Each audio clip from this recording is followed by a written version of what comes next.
Hello అందరికీ ఎలా ఉన్నారు? ఇది వచ్చేసి మండే వ్లాగ్ అండి. మండే నైట్ 10 అలా అవుతుంది. మేమైతే ఎయిర్పోర్ట్కి వచ్చాము. మా పిన్ని వాళ్ళ అమ్మాయి యుఎస్ వెళ్తుందండి. సో సెండ్ ఆఫ్ ఇవ్వడానికి అయితే వచ్చేసాము. ఊరు నుంచి మా అత్తయ్య వాళ్ళు మా పిన్ని వాళ్ళు అందరూ ఆఫ్టర్నూనే బయలుదేరి వచ్చేసారు.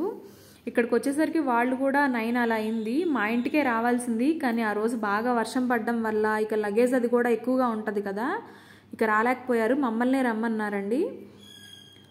ఫ్లైట్ వచ్చేసి ఎర్లీ మార్నింగ్ 3:30కి అండి. ఇక మేము 12 అలా మా సిస్టర్ అయితే లోపలికి వెళ్ళిపోయింది. ఇక్కడ ఈ అమ్మాయినండి, హేమశ్రీ, ఎంఎస్ చేయడానికి అయితే వెళ్తుంది. ఇంకా 12 అలా అయింది. మా పిల్లలు అయితే గోల్ చేస్తున్నారు.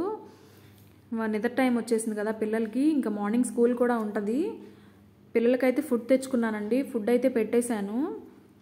చాలా టైం అయితే స్పెండ్ చేశాము. ఇక లాస్ట్లో ఇక్కడ ఎమోషనల్ గుడ్ బై. మా పిన్ని అయితే చాలా ఎమోషన్ అయిపోయారు. మా పిన్నే కాదు, మా ఇంకొక పిన్ని, మా అత్తయ్య వాళ్ళందరూ కూడా అంతే కదా. మళ్ళీ యూఎస్ వెళ్ళిపోతే ఎప్పుడు వస్తారో తెలియదు. 1 ఇయర్ పట్టచ్చు, 2 ఇయర్ పట్టచ్చు. సో మేమందరం చాలా మిస్ అయిపోతాం తనని. నాది తనది బాండింగ్ అయితే చాలా ఎక్కువ. చాలా బాగా కలిసిపోయామండి మేమైతే ఫస్ట్ నుంచి కూడా. నేనైతే తనని చాలా మిస్ అవుతాను. అదే చెప్తున్నాను, ఒక 2 డేస్కి ఒకసారైనా ఫోన్ చెయ్యి అని. అదే ఇక్కడ ఉంటే రోజుకి ఒక 3-4 టైమ్స్ అయితే ఫోన్ చేసుకుంటాము. అందరూ చాలా ఎమోషన్ అయిపోయారు. నిన్ననే కాల్ చేసింది తను. సేఫ్గా అయితే రీచ్ అయిపోయింది. అందరూ తనకి ఆల్ ద బెస్ట్ చెప్పండి.